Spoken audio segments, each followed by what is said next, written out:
Speaking of history, we are celebrating our own this year. AOI turns 160 in December. And as we've been celebrating that, we've been trying to get to know a few of our founders. So far, we've talked about these gentlemen, Taylor, Bradley, Force, and Callan.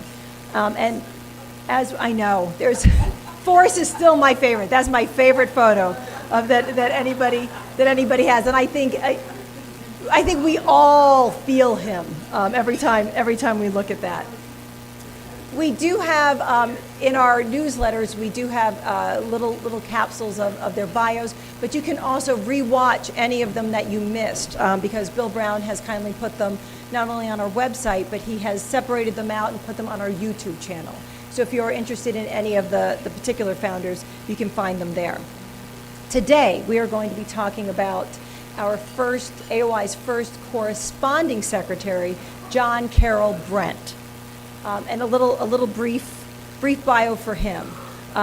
He's the second of the founders that we've talked about who were both born in DC and died in DC. So he was born in DC in 1814. His father, William, who you see on the upper left, William Brent, he served as clerk of the circuit court and clerk of the criminal court for over 40 years. And he is identified as one of the earliest residents of Washington, D.C. As you might be able to tell from his name, he is related on his father's side to the Carroll family of Maryland. So two of his great uncles were Daniel Carroll, who signed both the Articles of Confederation and the Constitution, and was a representative in the very first Congress of the U.S. He was also one of the first three commissioners of D.C. to develop D.C. Another great uncle was John Carroll, the first American Catholic bishop and archbishop and founder of Georgetown University. His uncle Robert Brent, who's on the slide there, was the first mayor of the city of Washington. So he's well connected. As you can see on the slide, well, you can't read it quite particularly well there, but he worked primarily as a lawyer.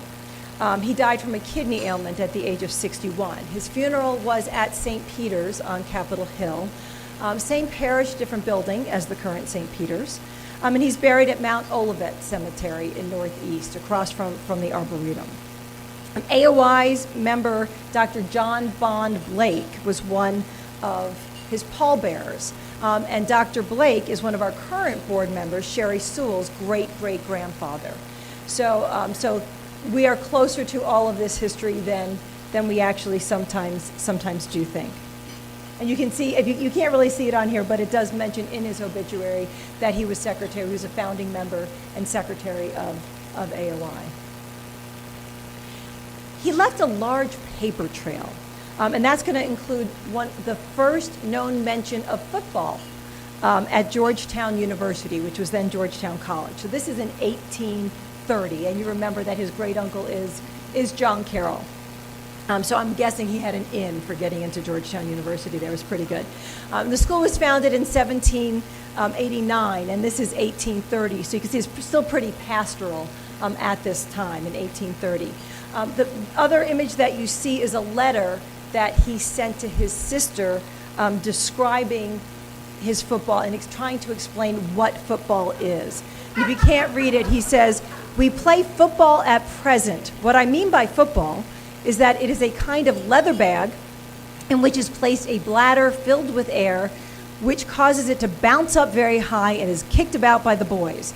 I have had my feet skinned and bruised by it very often. I am lame with one I have received today." So football causing injuries at Georgetown at least since 1830. He was also very involved with the Washington Monument Society. This is obviously a very important issue to AOI members because we had so many members of AOI that were also members of the Washington Monument Society. He served as its secretary for 30 years. And that's going to include in 1854 when he signed his name here to this appeal that he sent out asking people to please donate money so that we can finally finish the Washington Monument. Because it had stalled. Again, I think most of us know, you can see the color difference on the Washington Monument, and it had stalled for many years because of funding before it was finally completed. There's a good article by AOI member John Lockwood, historian John Lockwood, on the archives website that you can read that gives a whole history of the Washington Monument Society. So if you're at all interested in how they raised money, what problems that they had, you can take a look at that. You can see in the middle is one of the certificates that you would get if you donated money to the Washington Monument. They would send you this very elaborate certificate that was there. Another current AOI member, because again, everything is connected these days, Pat McCarthy. His ancestor, Jacob Weimeyer, was a vice president of AOI, a stonemason and a contractor, and his company provided the stone and helped build that second portion of the Washington Monument. It's circled on the bottom left, but you can see his name. His company had set up at the site to build that, and you can still see the company's name in some of these old pictures. Brent would go on to be a prolific writer. He wrote a biography of his great uncle, John Carroll, pamphlets and books supporting the Smithsonian. He was a huge supporter of the fine arts in Washington, spoke several languages.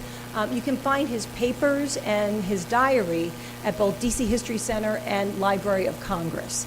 So he left a very good trail for us to follow.